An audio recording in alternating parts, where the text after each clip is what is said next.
हमने पाकिस्तान को आलमी सतह पर जिस फैसले के बाद जहां पहुंचाया है, आज उसकी पूरे खित्ते के अंदर बिल्कुल मुकम्मल तौर पर तनहा हो चुके हैं और उसके साथ साथ हम इंतहाई तौर पर पसमानदा और एक मकरूस ऐसे शख्स जिसके भीख मंगे कहते हैं हो सकते हैं। पाकिस्तानी इंस्टीट्यूट, पाकिस्तानी इदारा है, उसकी रिपोर्ट के मुताबिक 120 अरब डॉलर्स पाकिस्तान को बैरूनी कर्जों की जरूरत होगी। भारत तो हमें नरेंद्र मोदी के मुताबिक कहता है, हम तो पाकिस्तान को जो इतनी खौफनाक बात उसने की है कि शर्म से डूब पड़ना चाहिए कि मैंने अब पाकिस्तान को इसकी जरूरत नहीं है उसको सोचने के, मैंने पाकिस्तान को इस काबिल कर दिया कि वो कटोरा लिए यूं यूं भीख मांगता फिरता है। इंडिया, भूटान, बांग्लादेश, श्रीलंका, इस रीजन के जितने कंट्रीज हैं साउथ एशिया में, उनमें पाकिस्तान सबसे बिलो रेट पर जा रहा है। 1.8% जीडीपी ग्रोथ। मुझे यह बताइए कि 1.8% पर कौन सा कंट्री जो है वो आगे चल सकता है। জয় হিন্দ বন্ধুরা, আমি দীপ আর আপনারা দেখছেন আপডেট ইন্ডিয়া। বন্ধুরা, এই মুহূর্তে সবথেকে বড় খবরটা বেরিয়ে আসছে এখন পাকিস্তানের তরফ থেকে।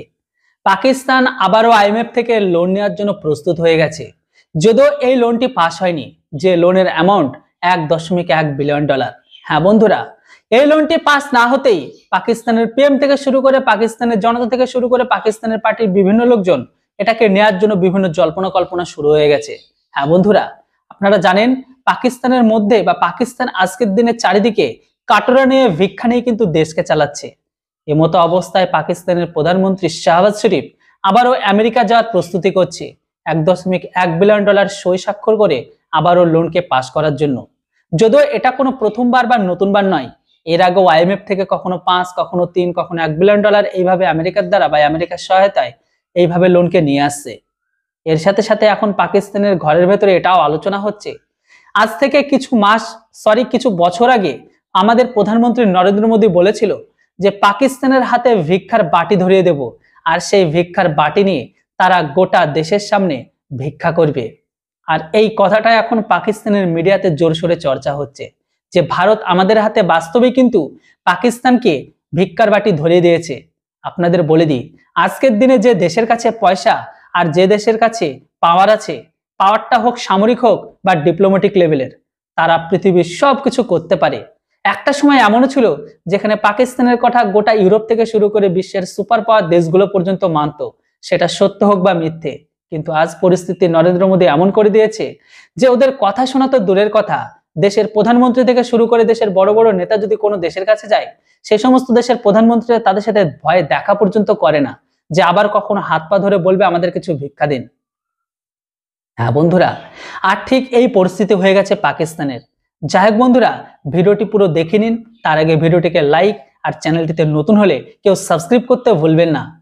एक और रिपोर्ट है और ये रिपोर्ट है Pakistan institute of development economics की, और इन्होंने जो रिफॉर्म्स का एजेंडा जो एक शाया किया है उसके अंदर ये बता रहे हैं कि 5 सालों में पाकिस्तान को 120 अरब डॉलर्स का बैरूनी कर्जा चाहिए होगा। आप आईएमएफ से जब पैसे मांगते हैं ना, तो आपको 3, 4, 5 अरब, 7 अरब का, मैक्सिमम 8 अरब का आपको एक मनसूबा 3 साल के लिए मिल जाता है। जो दूसरे मुल्कों से आप पैसे मांगते हैं, कोई आपको $1 अरब देता है, कोई $2 अरब देता है, इससे ज्यादा आपको कोई नहीं देता। 5 साल में पाकिस्तानी इंस्टीट्यूट, पाकिस्तानी इदारा है, उसकी रिपोर्ट के मुताबिक 120 अरब डॉलर्स पाकिस्तान को बैरूनी कर्जों की जरूरत होगी। कैसे हम हासिल करेंगे? और ये पता कितना पैसा है? ये इसी रिपोर्ट के मुताबिक ये ज़र मुबादला के जो हमारे टोटल ज़खायर है ना, उनसे 126 से 274% जायद है। और पाकिस्तान की इकोनॉमिक हालत इस वक्त ये है कि यही रिपोर्ट बता रही है कि निज़ाम को दुरुस्त करने की बहुत ज़रूरत है, महंगाई मज़ीद बढ़ेगी, सरमायाकारी की शरह के अंदर जो है वो जीडीपी के लिहाज से बहुत ही कम है सरमायाकारी की शरह, और साथ ही साथ डिफ़ॉल्ट जैसे ख़तरात का सामना इस मुल्क को रहेगा। वर्ल्ड बैंक की रिपोर्ट ये कह रही है कि मौजूदा हालत में पाकिस्तान को सख्त फैसलों की ज़रूरत है। ये तो होगी वर्ल्ड बैंक की रिपोर्ट, और वर्ल्ड बैंक जो सख्त फैसलों की बात कर रहा है तो इसका मतलब यह है कि पाकिस्तान के अंदर महंगाई बढ़ेगी, पाकिस्तान के आम आदमी के ऊपर, पाकिस्तान के ताजिर के ऊपर, पाकिस्तान के कारोबारी हजरात के ऊपर दबाव बढ़ेगा। अब वाशिंगटन के अंदर एक इंस्टीट्यूट है, institute of international finance, IIF, एक बहुत बड़ा इदारा है, और ये दुनिया के सबसे बड़े तजारती और सरमायाकारी बैंकों, इंश्योरेंस कंपनियों और सरमायाकारी के इंतजामी इदारों पर मुश्तमिल मालियाती इदारों का एक आलमी इदारा है IIF। उसका ये कहना है कि कमज़ोर इत्तेहादी हुकूमत और इंतखाबी धांधली के इल्ज़ामात से पैदा होने वाली सियासी अदम इस्तेहकाम के दरमियान मौजूदा माली साल में अहदाफ हासिल ना करने की राह पर पाकिस्तान गामजन है। और अब पाकिस्तान के लिए सबसे बड़ा चैलेंज पाकिस्तान की मईशत और उसकी इस्लाहात हैं। क्या ये पाकिस्तान कर पाएगा? और आज इस वक्त की सूरत हाल ये है कि पाइड के अंदर पाकिस्तान के डेट के ऊपर जो सेमिनार हुआ है मैं आपके सामने रखता हूं। पाकिस्तान को अगले 5 साल के अंदर 120 अरब डॉलर चाहिए अपना कर्जा अदा करने के लिए, कर्जे की किस्त अदा करने के लिए। यानी पाकिस्तान इस वक्त 128 अरब डॉलर का मकरूज हो चुका है। 128 अरब डॉलर बार बार गिन गिन के बताया है कि 1988 में से पहले, बेनजीर की हुकूमत से पहले, पाकिस्तान के पास 2 अरब से ज्यादा का कर्जा नहीं था।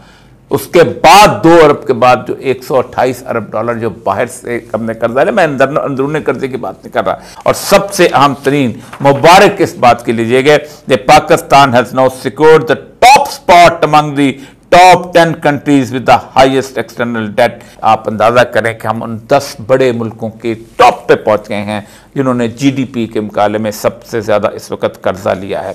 पाकिस्तान को चीन को देने के लिए, आप इसमें देखिएगा कि चीन को देने के लिए 77 बिलियन, आपको 77 अरब, major portion of the 77.5 billion is owed to China and under to be 77.5 billion आपको 3 साल के लिए चाहिए।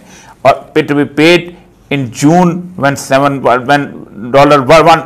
billion Chinese safe deposit and roughly 1.4 billion Chinese commercial loan would be matured। आप अंदाजा करें कि हम हर साल उनसे मांगते रहते हैं, चीज़ें मांगते रहते हैं कि हमें एक साल इतने पैसे दे दें, हमारे इस साल पैसे हमसे वो कर्जा ना लें। लेकिन इस वक्त जो दासू के अंदर, दामीर के अंदर जो उनके चाइनीज़ मरे हैं, वो आपकी किसी भी किस्म की कहानी सुनने को तैयार नहीं है। क्योंकि मसला पता क्या है कि पाकिस्तान में इस वक्त समझ नहीं आ रही कि कौन कहाँ और किस जगह काम कर रहा है। वज़ीर ख़जाना जो हमेशा से अमेरिकन स्पॉन्सर्ड होता है, औरंगजेब साहब अप्रैल में एक नया IMF का लोन जो है वो उसको करने जा रहे हैं नेगोशिएट। और इस तरह होगा क्या? होगा ये कि पाकिस्तान जो है उसको हम बेचने जाएंगे। जो इंडिया के लिए वर्ल्ड बैंक ने इसमें एनालिसिस पेश किया है और जो प्रेडिक्शन की है वो 7.5 GDP है, लेकिन ये बात की जा रही है कि ये 7.5% GDP से आगे जाएगी। लेकिन भाई अगर आप 7.5% भी ले लें, हालांकि अभी जो कुछ दिन पहले की रिपोर्ट्स आई थी भारत की वो 8.3 और 4% की आ रही थी, जो कि फाइनेंशियल इंस्टीट्यूशंस जो दुनिया के उन्होंने जो रिपोर्ट जारी की। लेकिन अब जो वर्ल्ड बैंक की रिपोर्ट में सबसे आगे जो इस वक्त कंट्री है वो 7.5% है। तो आप बाकी सबकी जब जमा कर लेते हैं ना, ठीक है, जरा प्लस माइनस कर लें, आप भूटान, श्रीलंका, बांग्लादेश, नेपाल, पाकिस्तान, इन सबको आप प्लस कर लें तो आपको पता ही चलता है कि इन सब के बराबर, इन सब से ज्यादा GDP जो है वो इंडिया की है। तो इसीलिए मैंने ये कहा कि इस रीजन को, साउथ एशिया को, वर्ल्ड बैंक की इस रिपोर्ट में इंडिया ने। তো বন্ধুরা, যেমনটা আপনারা ভিডিওটিতে দেখলেন আর শুনলেন, আপনাদের কি মনে হয় আজকের দিনে পাকিস্তানের ঘরের ভেতরে যে পরিস্থিতি, আর সেম পরিস্থিতি কিন্তু বাংলাদেশের সাথে হতে চলেছে। আপনারা জানেন বাংলাদেশ এই মুহূর্তে চরমভাবে ভারত বিরোধিতা শুরু করেছে। তাই এই মুহূর্তে যদি ভারত সরকার পাকিস্তানের উপর থেকে যেমন হাত তুলে নিয়েছে, সেম ভাবে যদি ভারত বাংলাদেশের উপর থেকে হাত তুলে নেয়, তাহলে বাংলাদেশের অবস্থা এর থেকেও খারাপ হবে। আপনারা জানেন আজকের দিনে পয়সা, পাওয়ার আর ডিপ্লোম্যাটিক ক্ষমতা থাকলে সবকিছু করানো সম্ভব। সব সময় মুখে বলতে হয় না, যেটা অনেক সময় মুখে না বলে কাজেও প্রমাণ করে দেওয়া যায়।